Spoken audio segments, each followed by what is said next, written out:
रामचंद्र की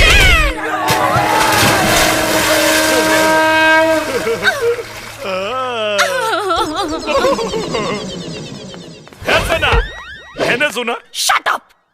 अरे सुना सटअप तब न जब नेरे बू तनियावत देह दबा दा हमार जान। What an idiot. अरे गुंडन के मार मार के देह में दर्द हो गई तनी दबा दे तो का हो जाई। अरे गुंडों को तुमने कहा, गुंडों को तो मैंने मारा है। मेरे गुंडों को मुझसे ही पिटवा दिया, तुम्हें तो मैं। अरे अब क्या है? पानी गरम कर, हमरा नहाए के बाद। मैं क्या तुम्हारी नौकरानी हूँ जो तुम्हारे लिए पानी गरम करूँ?